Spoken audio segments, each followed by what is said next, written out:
Vamos então ao balanço dos casos de Covid aqui no Brasil. Segundo o Ministério da Saúde, são quase 1.155.000 recuperados da doença no país. Mais de 657 mil pessoas, pacientes aí, estão em recuperação e o número de óbitos chegou a 72.833. Em São Paulo, o número de mortes pela Covid-19 caiu pela terceira semana seguida e o governo anunciou que os cursos livres já podem retomar com aulas presenciais. Segundo o governador João Dória, entre os dias 5 e 11 de julho foram registrados 27 óbitos a menos que na semana anterior. A taxa de letalidade caiu para 4,8%, a menor desde o início da pandemia.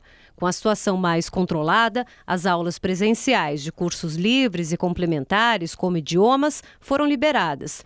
Mas as escolas deverão operar com 35% da capacidade. Também devem ser respeitados o uso de máscara e outros protocolos de higiene e distanciamento. O mesmo vale para as aulas práticas do ensino superior e profissionalizante. Na capital paulista, 70 parques e academias também voltaram a funcionar.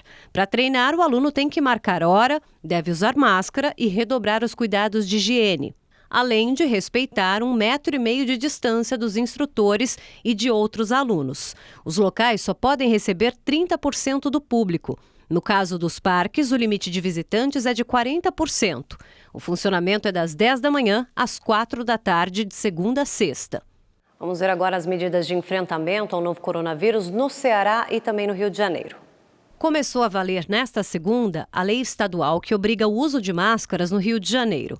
Quem descumprir está sujeito a multa de R$ 106. A proteção deve ser usada em espaços públicos, no transporte coletivo e também no comércio. A população terá um prazo de 15 dias para se adaptar e, depois disso, penalidades serão aplicadas. A fiscalização será feita pela Vigilância Sanitária, com apoio das polícias civil e militar. Os recursos arrecadados irão para o Fundo Estadual de Saúde. Em Fortaleza, no Ceará, o número de óbitos diários, que chegou a 90 no auge da pandemia, caiu para 5 na semana passada. Também teve queda nos atendimentos relacionados à Covid-19. Por isso, foi possível autorizar o funcionamento de mais atividades comerciais. As barracas de praia estão liberadas, mas com horário restrito, entre 9 da manhã e 4 da tarde. No interior do Ceará, algumas cidades, como na região do Cariri, ainda registram muitos casos do novo coronavírus e permanecem em lockdown. O Ministério da Defesa informou que vai encaminhar uma representação à Procuradoria-Geral da República contra o ministro Gilmar Mendes, do Supremo Tribunal Federal. No fim de semana, o magistrado disse que o Exército se associa ao genocídio ao se referir à atuação dos militares no Ministério da Saúde durante a pandemia do novo coronavírus. Em nota, o Ministério da Defesa afirmou que a declaração é uma acusação grave, além de infundada, irresponsável e, sobretudo, leviana. A Procuradoria-Geral da República pediu ao Superior Tribunal de Justiça que solte o ex-secretário de Saúde do Rio de Janeiro, Edmar Santos. Ele foi preso na semana passada e é apontado como líder de um esquema que fraudou contratos voltados ao enfrentamento da pandemia. Segundo a PGR, os crimes investigados pelo Ministério Público do Rio são os mesmos investigados na Operação Placebo pelo Ministério Público Federal. A Procuradoria também quer que os inquéritos decorrentes da operação sejam deslocados para o STJ e que seja declarada incompetência da Justiça Estadual. Em um imóvel do ex-secretário na região serrana, agentes do Ministério Público apreenderam R$ 8.500.000 em espécie na semana passada. E o policial reformado Rony Lessa e a filha dele foram indiciados por tráfico internacional de armas. Lessa já está preso desde março do ano passado, acusado pelas mortes de Marielle Franco e do motorista Anderson Gomes. Segundo as investigações, o policial militar reformado comprava peças de armas em sites da Nova Zelândia, China e Estados Unidos e enviava para a filha, Mohana Figueiredo Lessa, de 24 anos. Ela morava e trabalhava no estado norte-americano da Geórgia. Mohana então despachava o material para o Rio de Janeiro.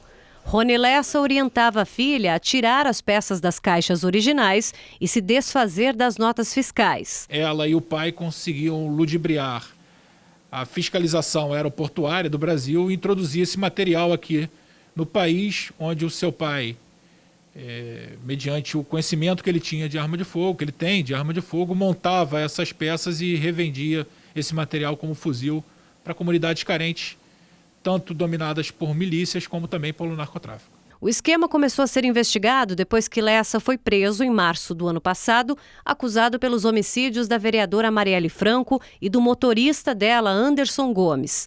No mesmo dia, os agentes apreenderam 117 fuzis incompletos no apartamento de um amigo do PM reformado.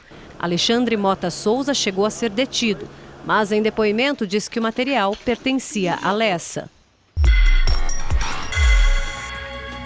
O homem acusado de chefiar uma quadrilha da chamada saidinha de banco foi preso no Rio de Janeiro. Marcelo Costa foi surpreendido em frente a uma agência na Zona Oeste quando se preparava para mais um golpe. Ele é acusado de participar de mais de 10 ações só no ano passado, a maioria contra idosos. Em uma delas, na fila de uma casa lotérica, ele observa uma senhora de 67 anos que saca R$1.000. Pelo celular, passa a informação para os comparsas.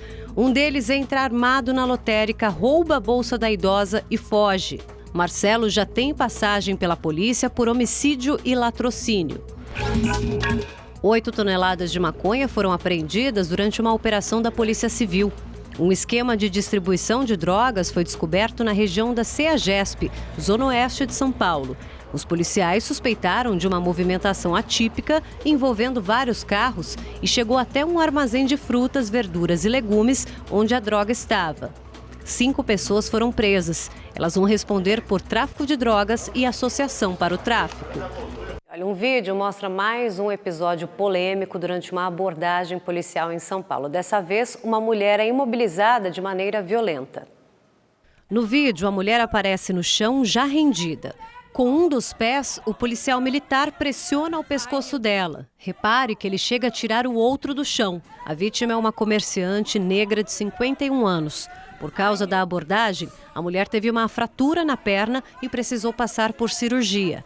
O caso aconteceu no final de maio, na zona sul da capital paulista. De acordo com o boletim de ocorrência, a polícia foi até o local depois da denúncia de que um bar estava aberto, descumprindo o decreto da quarentena. Os PMs disseram que havia 4 clientes no local.